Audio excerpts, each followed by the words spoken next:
Sony's cinema division just made a move that might quietly bury the A7S series. For good. If you thought the FX3 was impressive, wait till you see what's leaking for the Mark II. This might be the most important mirrorless cinema camera Sony has ever made. This is Alt Buzz, where we skip the fluff and dive into the stories behind the specs. If you want real gear insight before anyone else, hit that subscribe button. It didn't scream like the A7S, but it changed everything for serious shooters.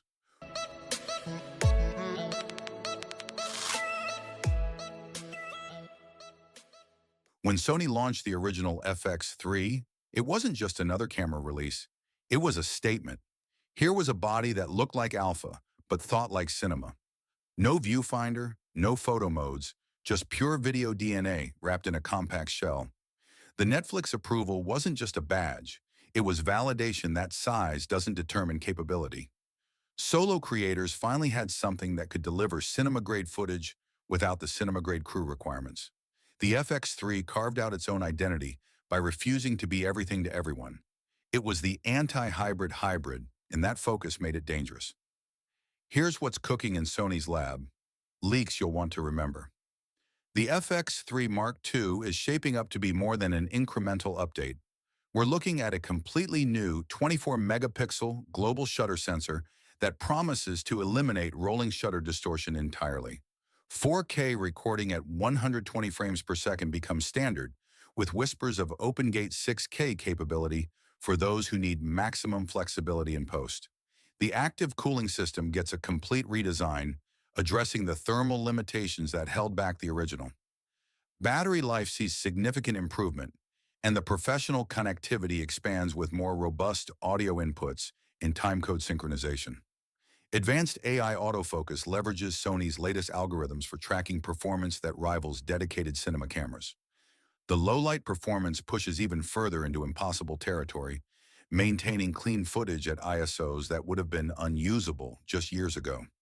Expected pricing lands somewhere between $3,800 and $4,200, with availability targeting mid to late 2025.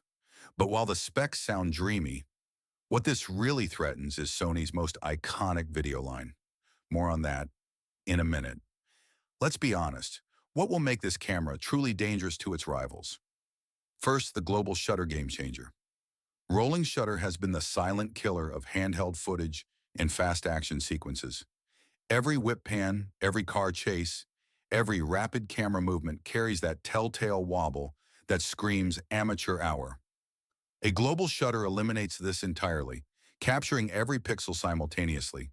For run-and-gun shooters and action sequences, this isn't just an upgrade. It's a fundamental shift in what's possible with a compact camera body. Second, cinema tools and alpha size. Open-gate recording means you're not locked into aspect ratios during shooting. Dual-gain ISO architecture delivers clean footage across an enormous dynamic range. The redesigned cooling system means you can record continuously without the thermal shutdowns that plague other compact cameras. This isn't about cramming more megapixels into a smaller space. It's about bringing professional cinema capabilities to a form factor that actually fits in your everyday bag. Third, finally, a hybrid that feels like cinema.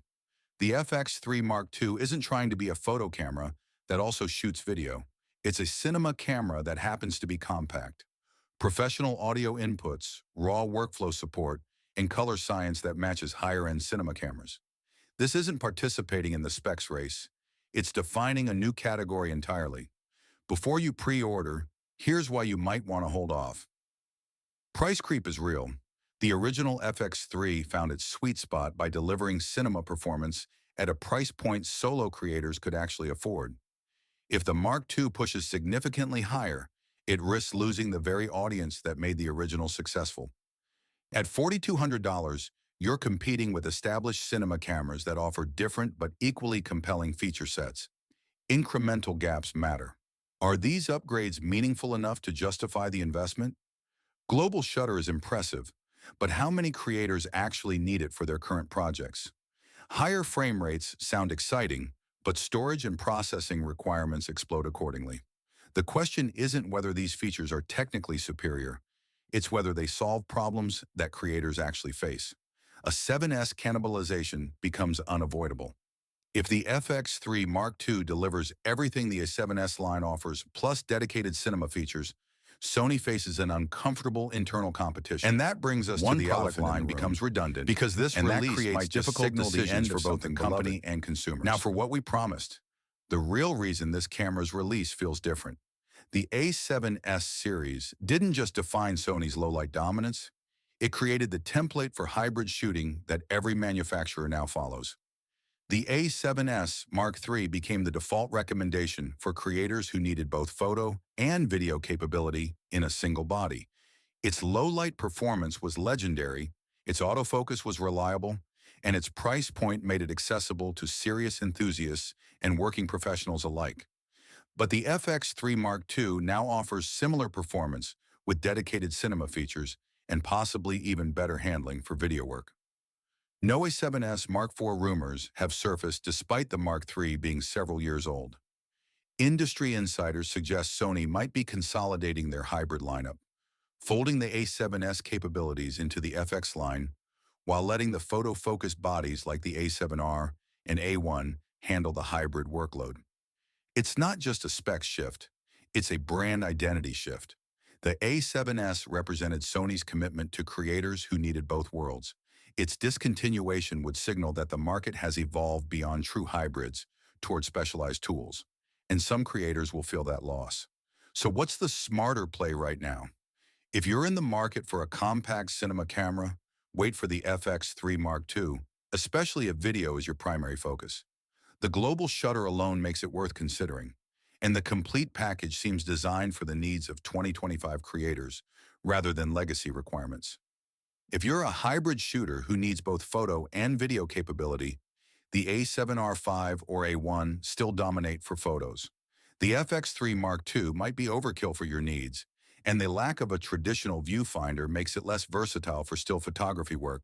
And if you own an original FX3, this might finally be the moment to upgrade or hold back until real-world reviews land. The improvements are significant, but the price jump might not justify the upgrade unless you specifically need the new features. So, is this the camera that quietly ends the A7S line, or just the next chapter in Sony's hybrid evolution? Let us know in the comments. Tap that subscribe button if you crave real camera breakdowns without the brand loyalty fluff. This is Alt Buzz. See you in the next drop.